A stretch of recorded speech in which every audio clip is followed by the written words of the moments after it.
a jealous person. That's our theme this evening. The day that Moses became jealous and he declared, better 100 deaths than one pang of jealousy. I want to welcome all of you from around the globe to this evening's class on the yeshiva.net. I want to welcome all of the viewers on COL Live as well. The Torah portion of Vayelech describes Moses' final preparations to depart from this world. But there is one unforgettable narrative recorded in the Midrash that we want to explore this evening, because at first glance it seems almost incomprehensible and very difficult to understand. Under the video, there is a PDF document which has a curriculum. Please open up the PDF, the curriculum. Source number 1.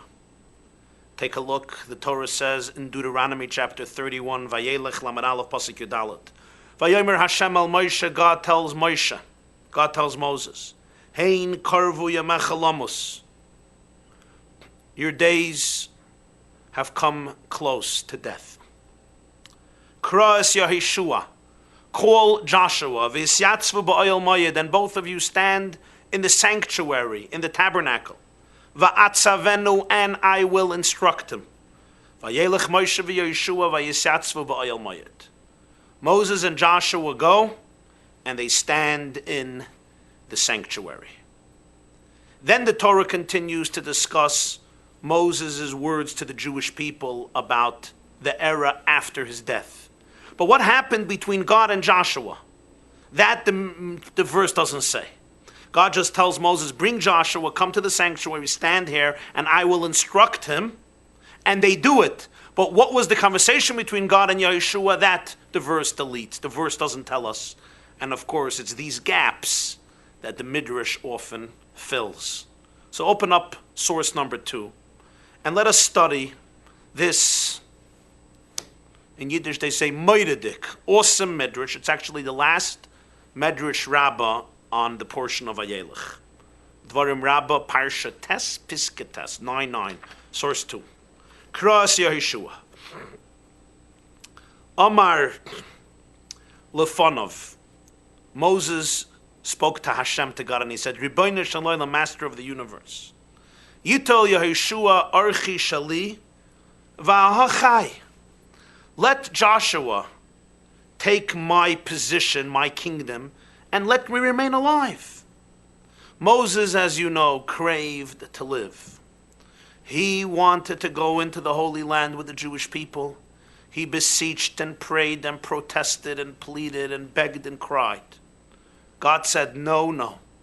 At this point, Moses tells God, you know what? I won't be the leader. The leader must be transferred to Yehoshua, to Joshua. Fine. Let him take my position of authority. Let him become the leader. And let me remain alive as an ordinary Jew, as a disciple. Amar HaKadosh Baruch Hu, God agreed. He said, Asay loy k'derech shelo yisalecha. You'll then have to behave towards him as he has been behaving towards you. He has been behaving as your disciple. You will now have to behave towards him as a disciple. Imagine. Miyad hishkim Moshe v'halach lebeisa shel Yehoshua. Immediately Moses arose and went to the home of Yehoshua, of Joshua, his disciple. Nisyore Yehoshua got scared. Moses is coming to his house. Who heard of this? Yehoshua, we know earlier the Torah says Yehoshua was nar, he was a lad, he was misharis, he was a servant, lo yomish mitoicha oil. He never left the tent of Moshe Rabbeinu. He was always there day and night to serve his master, to listen to his master, to be there for his master. Now suddenly Moshe is coming to his house. He got scared. Va'omar Moshe. Moshe tells him, Rabbi, my teacher, my master, boy etzli, come with me. Yatzu la'aloich, they went out to walk. Halach Moshe lismoile shel Yehoshua. Moshe walked to the left of Joshua, which is the sign of a student, of a pupil. Nichnasu la'ayel maya, they went into the sanctuary.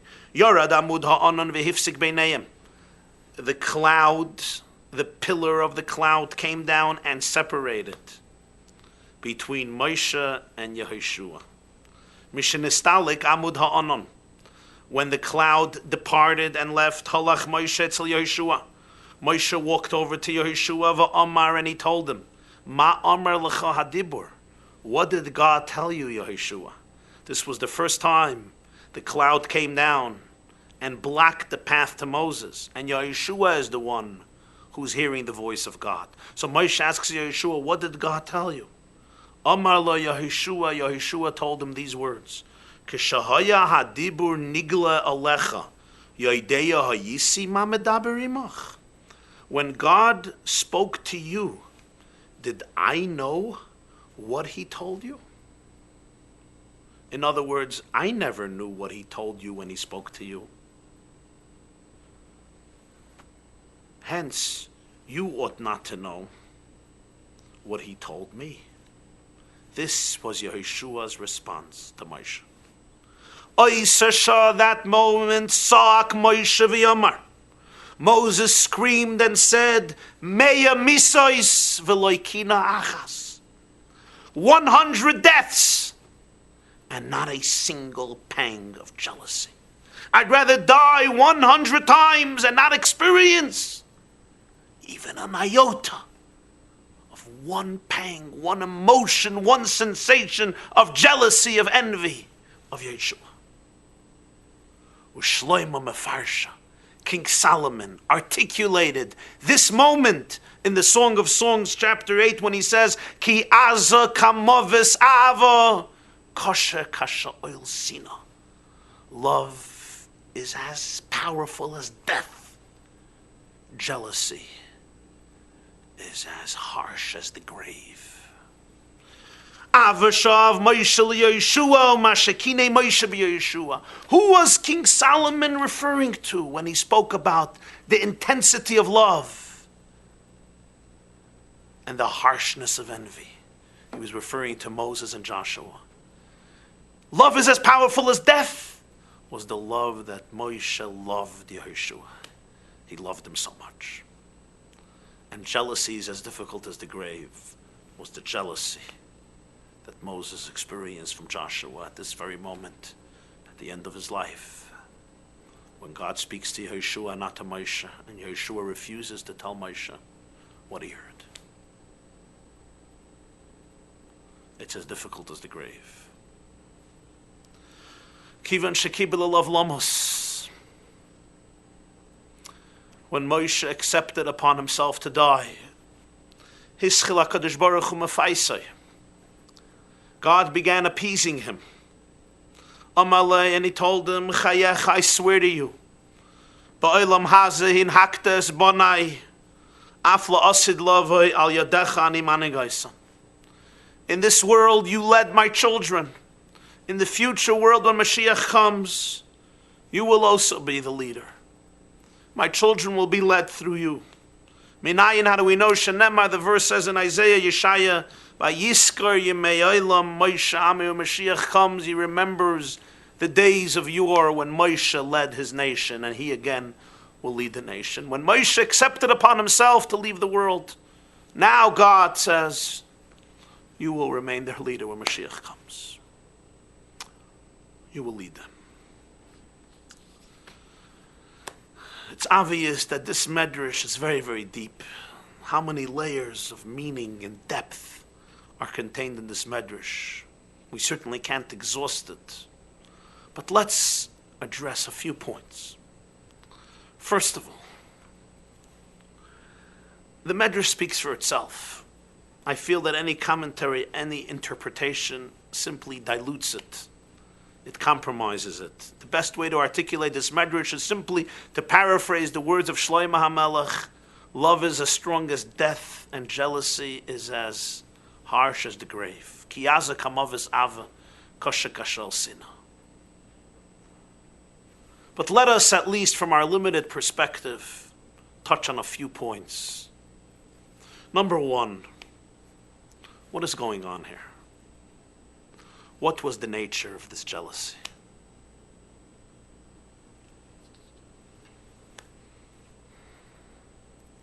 And what was the nature of Yeshua's response? Joshua tells Moshe Rabbeinu, Yeshua tells Moshe Rabbeinu, what does he say? When God spoke to you, you didn't tell me. God spoke to me, I'm not going to tell you. Why did he say that? What did he mean? There's a gewaldige interpretation from the great Hasidic master Reb Simcha Binim of Pshischa I once saw in his name. It's quoted in Pardes Yosef. He says, we misunderstand the Midrash. This is what God told Yehoshua. We understand the Midrash. God spoke to Joshua. Moses didn't hear what he said. When he finished, Moshe comes to Yeshua and says, tell me, what did Hashem tell you? What did God tell you? So Yeshua said, you didn't tell me when God spoke to you. You're expecting me to tell you when God spoke to me? To me? It's for me, it's not for you. Reb Simcha Binim explains, no, this is what Hashem told Yeshua. Moshe asked Yeshua, what did Hashem tell you? So Yeshua told me, you know what Hashem told me? Hashem told me that when the word came to you, Moshe, I didn't know what he told you. This is actually what Hashem told Yeshua, nothing else. In other words, it's now your turn. It's your moment. Now destiny has changed. It has shifted from Moshe to Yeshua. One interpretation, fine. But how do we understand his jealousy? What was he jealous of? We know the Torah says in Parshas Ba'alois Chava, Ish Moshe Anav Moed Mikol Adam Asher Al Pnei Adam. Moses was the most humble human being from every person on earth. The first sign of humility was he didn't feel arrogant or bombastic, holier than thou, superior. Now God tells him came the time for his student to shine. Now it was Yeshua's turn to become the leader. Marash, what was the tumult? Why did Moshe feel so distraught to scream 100 deaths rather than jealousy?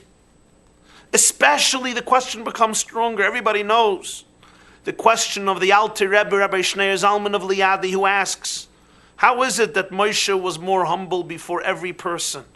Did Moshe not know who he was? Did he not know that he was chosen by the creator of the world to lead the Israelites out of Egypt, to give them the Torah? He was the prophet who communicated the spiritual mandate of God, the blueprint for the universe to the Jewish people. Was he really humble before every person?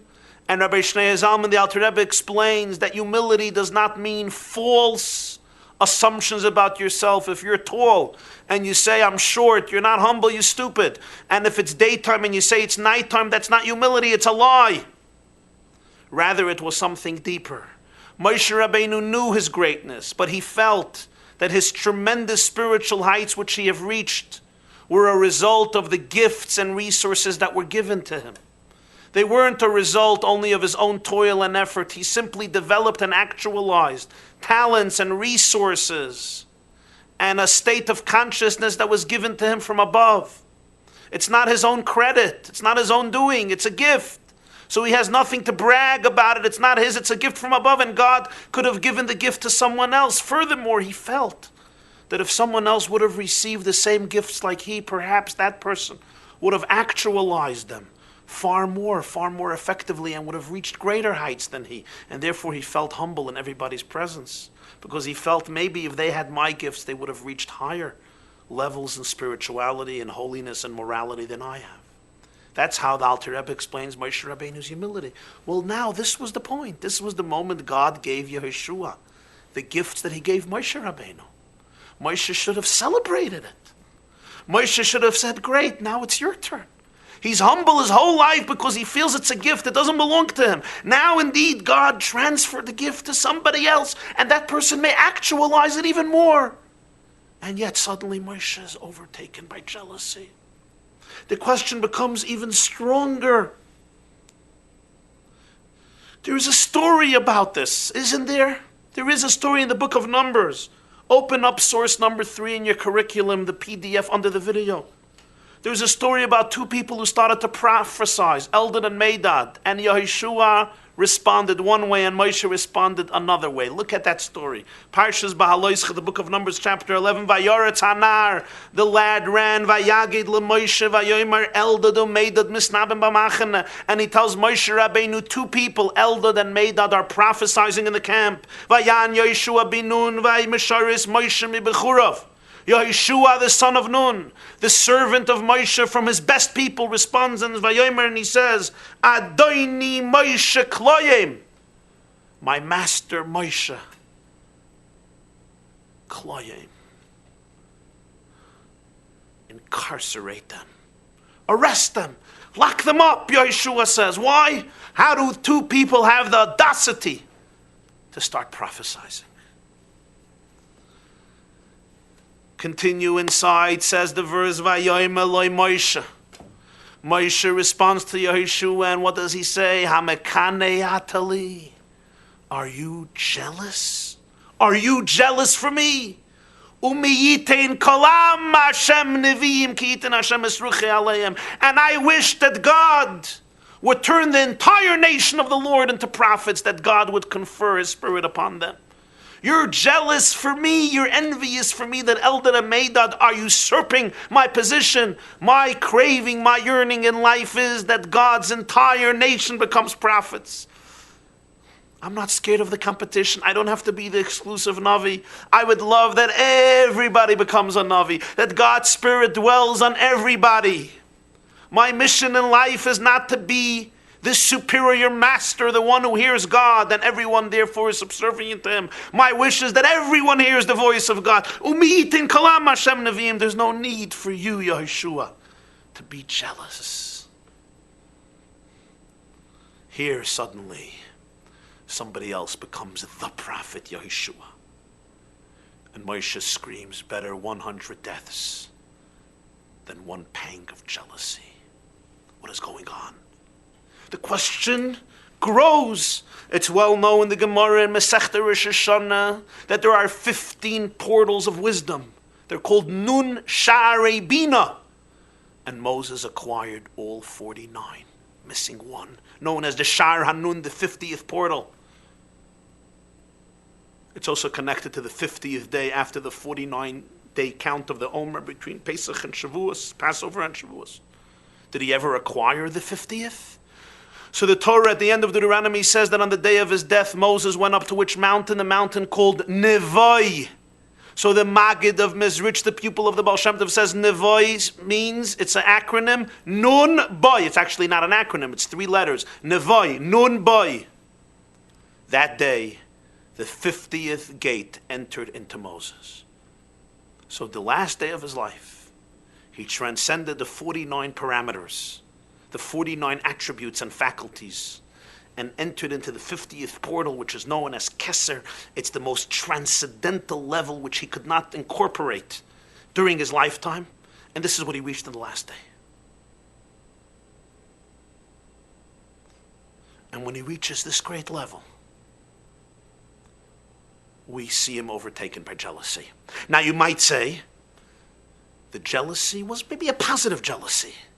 Sometimes a person is jealous in a positive way. I'm jealous of you. I wish I would have what you have, and I aspire to it. I don't hate you. But if so, why did he say 100 deaths better than a pang of jealousy?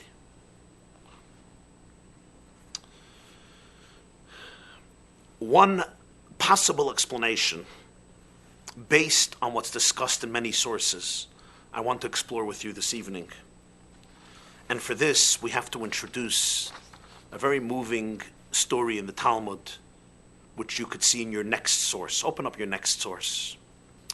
The Talmud says in Baba Basra, Daf Ayin Hey Amid Aleph, tractate Baba Basra 77a, Skeinim Shebe'oisi Hadoir Amru, the elders of that generation who saw the demise of Moshe and the coronation of Joshua, of Yehoshua, they said, Pnei Moshe ki pnei Chama, Pnei Yehoshua ki pnei Levana. The face of Moshe is like the face of the sun. The face of Yehoshua, his disciple, is like the face of the moon. Oyla la isa busha, oyla la isa chlima. Woe unto the shame, woe unto the embarrassment. The moon is so inferior to the sun, you can't compare the two. Yehoshua is so inferior to Moshe. What a shame. What a disgrace. What an embarrassment. He could never reach the light of Moshe. This the Gemara says in Baba Basra. Why is the face of Moshe compared to the sun and the face of Yehoshua compared to the moon? But before that, I want to tell you a fascinating Hasidic homiletical interpretation. It's not the literal interpretation, but it's a lovely one, which says this. The Midrash says, why did Yehoshua merit to succeed Moshe Rabbeinu? Because after Moshe's lectures, he would stay behind, and he would clean the chairs, he would set up and organize the room, he would clean the rugs and spread them out again, he would empty the chair, he'd put away everything, and then he would reorganize the chairs for the next lecture. This is what he did.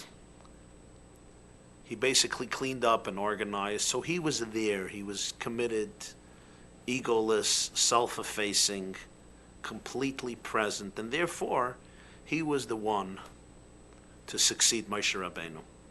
So there's one interpretation, this is what they were saying. The elders of that generation who stood near Moses and learned from Moses and listened to him and internalized his words and discussed it, they looked at Yehoshua and they said, he is the face of the moon who was reflecting the face of Moshe Rabbeinu. They were talking about themselves. We were ashamed to clean up. We were ashamed to sweep. We were ashamed to mop. We were ashamed to clean the rugs. We were ashamed to set up the chairs. We're great giants. We're great scholars. We're skenim. It's below our dignity. Woe unto our shame. Where did it bring us? It ultimately left us outside of the light. It ultimately left us outside of the source because we didn't have the humility, the simplicity, the vulnerability that Yehoshua, the simple servant, displayed. But why the contrast, the metaphor of the sun and the moon? One of the explanations will be understood by another fascinating story in the Talmud. Next source. Open it up. Tractate Chulin Daf Samach Amud Beis 60b. Reb Shimon ben Pazi Rami. Rabbi Shimon the son of Pazi asked the following question. Ksiv. One verse says, Vayasa L'kim Shnei Amayros Hagdolim, God created the two great luminaries, the sun and the moon. So they're defined as two great luminaries. Uksiv, another verse says, Es Hamayr HaGadol ve'es Hamayr HaKatan. The sun is defined as the great luminary, and the moon is defined as the small luminary. How do we reconcile this contradiction? One verse calls them both great luminaries, another verse distinguishes between the great and the small. So Rabbi Shimon, the son of Pazi, explains, during the beginning of creation, the moon came to God and said, Ribono shel olam, master of the world, is it possible that two kings should use one crown? Amar la, God told the moon, go diminish yourself. What a story. The moon complained. The moon said, two people can't use the same crown. There can only be one king. You can't have two leaders. You can't have two kings wearing one crown. You can't have the sun and the moon both wearing one crown, both having the same position, both conferring the same amount of light. So God tells the moon, go diminish yourself. Go become smaller. And that's what happens. The moon becomes small. And the moon essentially becomes a recipient of the sun's light. As we know, the moon has no light of its own. It reflects the light that it receives from the rays of the sun. Why didn't the sun complain? Only the moon complained. The sun did not complain. Two kings cannot use the same crown. Only the moon complained. The moon was jealous. The moon somehow felt diminished by the fact that the sun has its light. The moon could not come to peace, could not make peace with the fact that it felt that the sun has what it has. The sun was at peace. The sun didn't complain. The moon was envious. The sun wasn't envious. So when the moon is envious, God says, go diminish yourself. It becomes smaller. The face of Moshe was the face of the sun. The face of Yeshua was the face of the moon. The moon complained, 2 kings can't use the same crown. Yeshua screamed, Adoni Moshe Klayim, lock up Eldad and Medad. 2 kings can't use the same crown. Yeshua said, you're the prophet. You cannot afford autonomous, independent people getting up there and speaking in the name of God, usurping your position. Moshe, the moon, turns to Yeshua and says, Hamekane Atali, are you jealous for me? Like the moon was jealous? My wish is that the whole nation of God becomes prophets. Do you really think I need to feel that I'm the only one who God speaks to? And if somebody else like Eldad and Medad hear the voice of God, I'm threatened like the moon was? Moshe was the face of the sun. Yeshua was the face of the moon.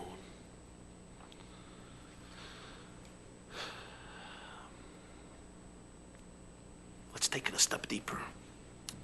The moon complains, the moon is jealous, the moon is envious. The moon can't deal with the fact that the sun shares the same light like it. So the moon complains, the moon says, God, do something. And God says, become smaller. It's not just a story about the sun and the moon, it's a story about each and every one of us. Are you jealous? Do you suffer from jealousy? Truthfully, honestly, are you envious of other people or of a particular person? We all know what's the result of jealousy. When I feel jealous of another person, I become smaller. I become simply a smaller person. Some of us look at other people and we are eaten up by our own jealousy, our envy of them. We become restless. We become miserable. We become bitter. We become frustrated. We become superficial. We can't live with our own depth. We can't live with our own truth as we're being consumed by the fires of jealousy that other people are evoking within us. You remember the Gemara in Masechta Shabbos, Daf Kufnun Beis Amid Beis, and you can look it up in your source in the PDF. Kol mi sheyesh b'kinat smois of markivin. Somebody who suffers from jealousy, his bones will rot. The Talmud doesn't only mean in the future when he dies his bones will rot. The Talmud means even now his bones rot. Because jealousy eats up on a person's atzmais. It eats up on a person's core. Atzmais means bones, comes from the word etzem, which means essence. It eats up on the person's core. It makes him miserable. It makes him frustrated. So many quarrels and fights and disputations and hatred and all types of political games come because of jealousy. I'm simply jealous of what you have. I cannot tolerate the fact that you have this and I don't have it. And that's what happened to the moon. The moon could not tolerate the fact that the sun has this. This is mine, the moon says. Why does the sun have this light? And she becomes smaller. Night is created as a result of the diminishment of the moon. There's night. There's no light.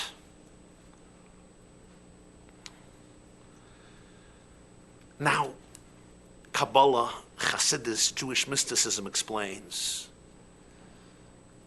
that the origin of the lamentation of the moon begins in a process known as the Tzimtzum. One of the great ideas of Lurianic Kabbalah, meaning the Kabbalah of the Arizal, Rabbi Isaac Luria, living in the 16th century in Tzfas, in the holy city of Tzfas, is Tzimtzum. The doctrine that, preceding the creation of the world, God, so to speak, suspended his infinite presence, projection, and light, creating a vacuum, a cholol, an empty space, as it were, devoid of his infinite manifestation and light and presence. And it's in that void where creation emerged.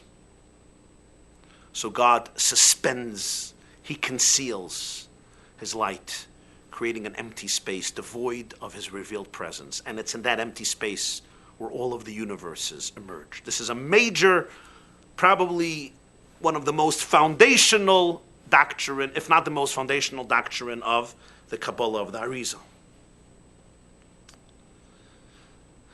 There's a void. It's a void that's created from the Tzimtzum. And therefore, everything in the Tzimtzum, everything in the post-Tzimtzum reality, everything that was created in this empty space, which is devoid of the infinite light that originally encompassed and saturated all of existence, not making a space for the world. There's now a void, and therefore there's a craving, there's a yearning, there's a sense of inadequacy. There is therefore a sense of frustration. And what it results in is the fact that a person or an existence may not realize the light that exists within them.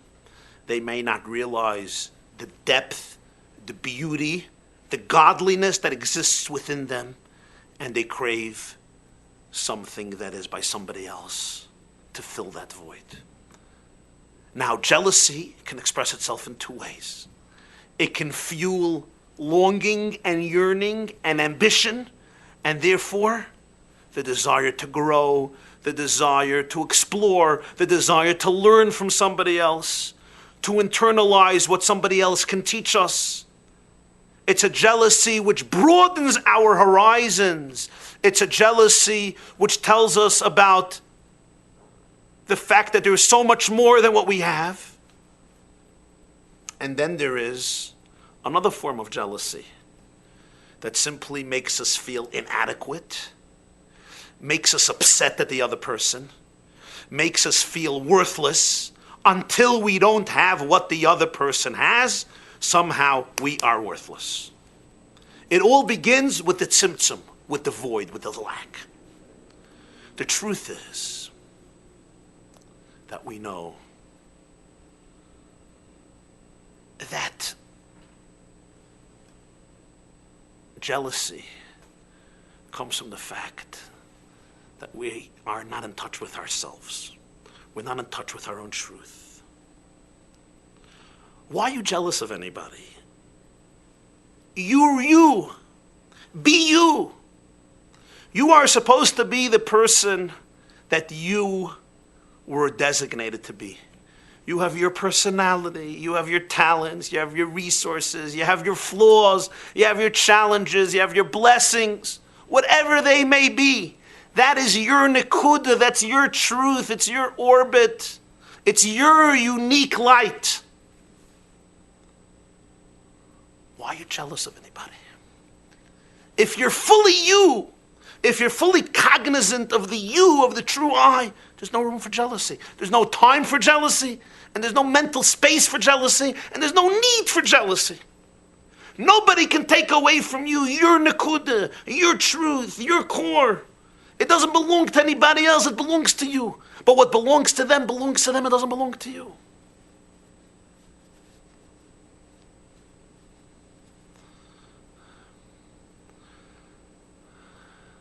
But the tzimtzum, the void of the light, the darkness, the concealment, creates a longing, a frustration. Now that longing and frustration can help me become greater and deeper, or it can make me miserable. So therefore, the root of the complaint of the moon, according to Kabbalah, was the tzimtzum, the first void. And then the moon complains. The moon is frustrated by what the sun has. The moon feels that the sun is somehow taking away its light. The sun is not allowing it to be who it is. So the moon complains, two kings can't wear one crown. And God says, diminish yourself. And the moon becomes diminished. And night is created. Darkness is created. A void is created. which is what jealousy produces. And this is before humanity is created. And then humanity is created. And the first two brothers get into a major fight. And Cain kills Hevel. Why? Because he's jealous. Cain somehow can't tolerate Abel. Somehow the existence of Hevel angers Cain. His offering, his existence, and the Midrash discusses all of the fights that Cain and Hevel had. Very interesting fights. One of the interpretations is they split the world into two, but the real estate of half the globe was not enough for Cain. He needed the other part as well. So he kills Hevel. Jealousy is what produced the first death. It says, one source, it says the word sheker, a lie, has three letters, shin, kuf, resh. The middle letter, kuf, stands for kina, for jealousy. The right letter, shin, stands for sinna, hatred. And the left letter, resh, stands for redifa, persecution, or etzicha, murder. It starts the middle, the center is kina, jealousy, which produces on the right hatred, sin, sina, sheker, and on the left, resh, redifa, to persecute somebody else. The Mishnah tells us famously, hakina, atayva, v'akovad, maitzinas, adam in ha'olam. Envy, lust, the desire for honor, take people out of this world. These three things. And there's an interpretation that they relate actually to three errors in people's lives. The first thing we experience is jealousy. Even young children have a sense of jealousy. They see that their brother, their sister, their friend got something, they become jealous. Then we become teenagers, we grow up. We still remain jealous, but now we have taiva, we have strong lusts and cravings. Then you become an old man or an old, you don't have kina so much, maybe. But you still have kina, you still have taiva. But sometimes they get a little diminished. But covet, we still want covet. I still need my picture in the newspaper, picture on the website. I still need the covet, the honor, the glory. So kina is a very primal thing. It's a very deep thing. It touches, as the Gemara says, the bones, the core of a person. Now let's go back to the Gemara. The face of Moshe is the face of the sun. The face of Yeshua is the face of the moon. There was a very big difference between Moshe and Yeshua. Yeshua is called a nar, a lad, a youngster, Mesharis Moshe, a disciple of Moshe. He's like the moon who reflects the light of the sun. Moshe represents Pnei Chama, the light of the sun. Moshe represents the pre-Tzimtzum reality. Moshe revealed the godly light at the core of the universe. Moshe transcends the Tzimtzum. Moshe goes beyond the vacuum, the void. It's like the face of the sun. What's unique about the sun? The sun's light is stable, it's consistent, and it's intense.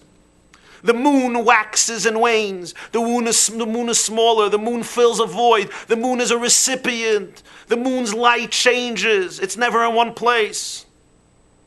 The moon is the result of the tzimtzum, of the shrinking, of the limitations, of the diminishment, which fuels a yearning and an aspiration and a longing, but can also create a jealousy. And as we said, there's two types of jealousy. There's a jealousy that expands your horizons, and there's a jealousy that makes you dark and bitter and miserable.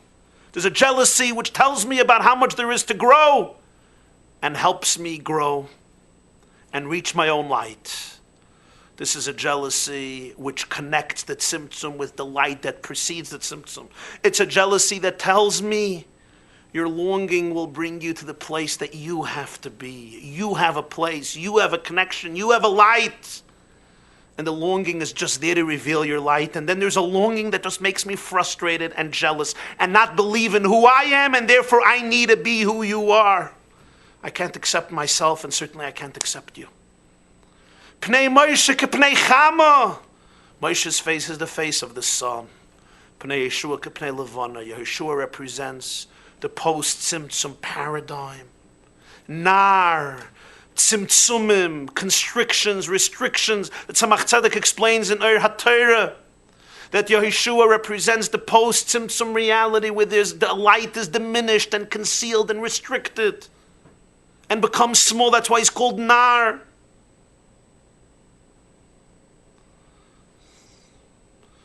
And therefore, as long as Moshe is the leader, there's no jealousy. The sun is not jealous. The sun has no problem with the moon. The sun has a clear awareness of who it is. It's connected to the source of sources, and therefore doesn't have to be anybody else, and it doesn't feel anybody's taking away from it. So when Yeshua tells Moshe, lock up Eldon and Maiden, Yeshua says, everyone can speak to God, everyone can listen to God. He's the face of the sun. Are you going to ask me, what about Korach? Korach's rebellion, Moshe crushed. For this, you have to remember the shiur, the class that we had, Parshas Bahaloischa, we explained the difference between power and influence. Korach didn't want Moshe's influence. Korach wanted Moshe's power. But that's a separate subject. Now, history moves on, and Moshe's era is changing. The Jews are leaving the desert. Moshe will stay behind with his generation, and they're going to go into the Holy Land. And it says that if Moshe would have entered into the Holy Land, the Kabbalists say, there could not be any exile afterwards. Because Moshe's light, the light of the sun, is stable, it's consistent. It can't be destroyed. It's only the face of Yeshua, which was like the face of the moon, which allowed the Jewish people to fall and decline, and therefore they were vulnerable to destruction. Every subject here really requires a lot of elaboration, but let's get to our point. So Yeshua introduces the era of the moon, the era of the void. The moon was jealous. The moon felt inadequate. The moon felt a void. The moon felt emptiness. The Tzemach Tzedek writes, it's the two names of God. The Pasuk says in Tehillim, Ki Shemesh U'Magen Hashem Elokim. You could see in your source. Literally, it means God is a sun and a shield. But Chassidus explains, Havaya, the name Yud-Kei Vav-Kei, is the sun, and Elokim is the shield. It's the seeth which covers the sun, which eclipses the sun. Moshe is the Shemesh. Shem Havaya, Yud-Kei Vav-Kei, which transcends nature. Haya, Hayvivi, it was, it is, and it will be, all in one word. That's Havaya, Yud-Kei Vav-Kei. Yeshua as Elokim represents the name of concealment. Elokim is 86, the numerology of Hateva, nature. There's concealment, and therefore there can be jealousy. There could be kina. At this moment, when Moses and Joshua went into the sanctuary, we now come back to the Midrash. Leadership was transferred. The milieu was changed. The energy was taken from Moshe and conferred upon Yeshua. Yeshua became the new Rebbe. Yeshua became the new spiritual focal point. The shepherd of the Jewish people. And for the first time in his life, Moshe experiences the feeling of the moon. Now that the paradigms of history changed, now that the leadership was transferred from Moshe to Yeshua, Yeshua representing the moon, Moshe, who was now the disciple of Yeshua, for the first time feels the sensation of the moon. He feels the experience of jealousy. Why? Because he's in the generation of Yeshua, the generation of the moon, not the generation of the sun. What's Moshe's response? 100 deaths rather than one pang of jealousy. He realizes that his era at last has come to an end. It's time for him to pass on. Meya Misais, 100 deaths.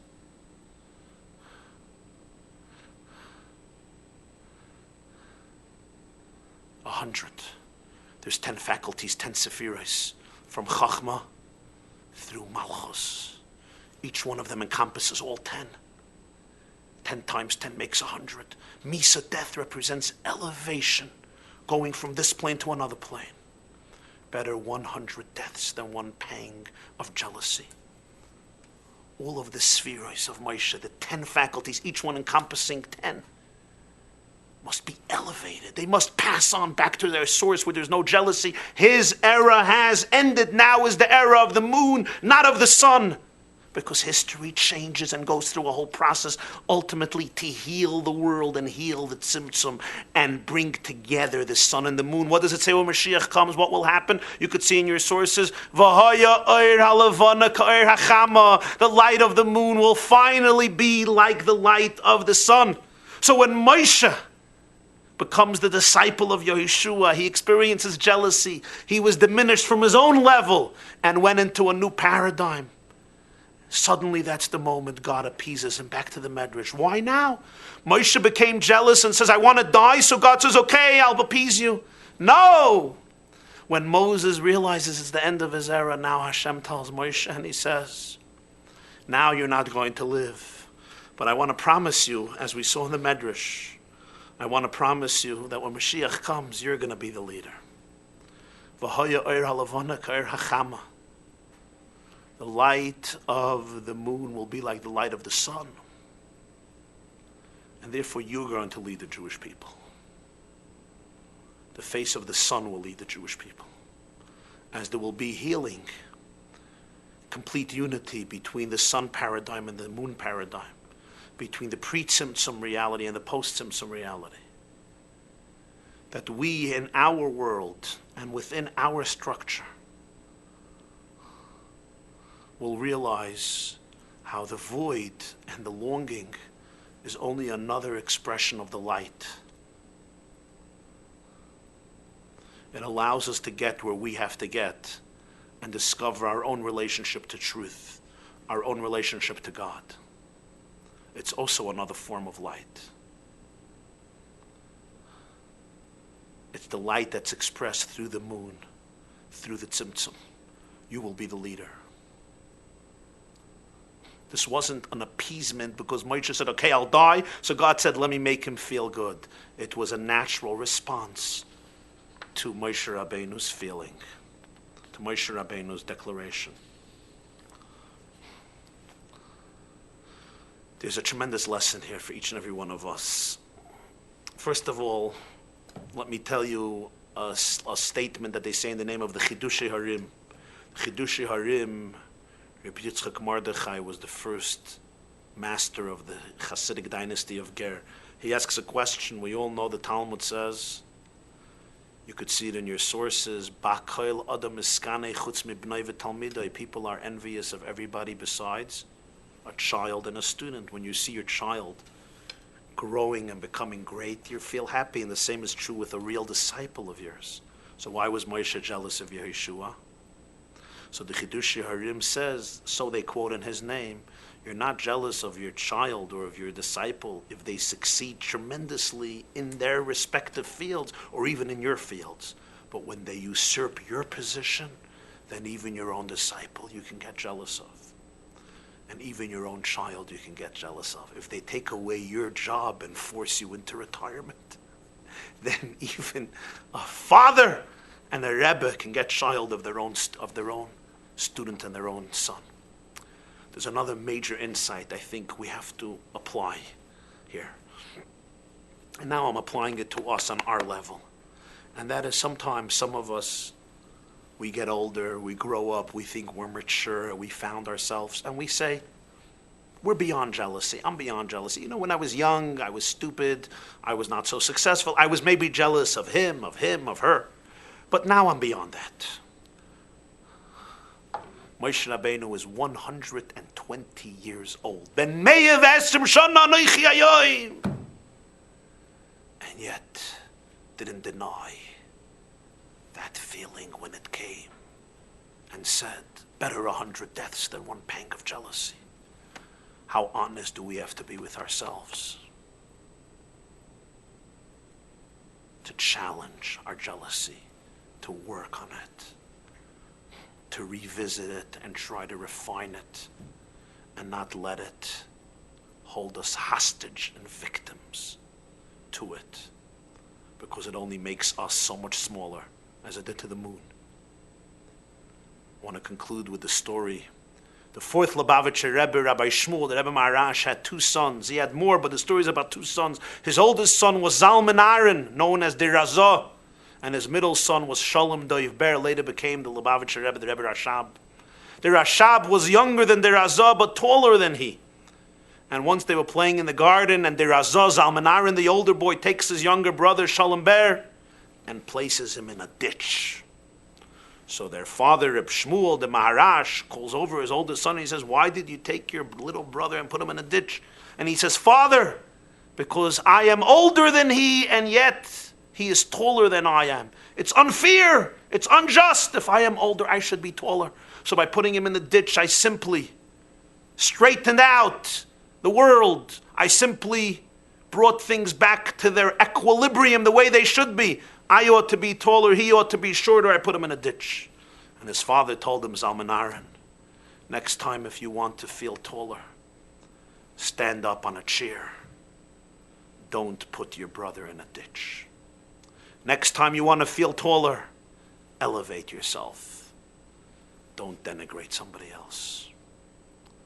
See you, God willing, next Monday night, 8:30 p.m. Have a good night.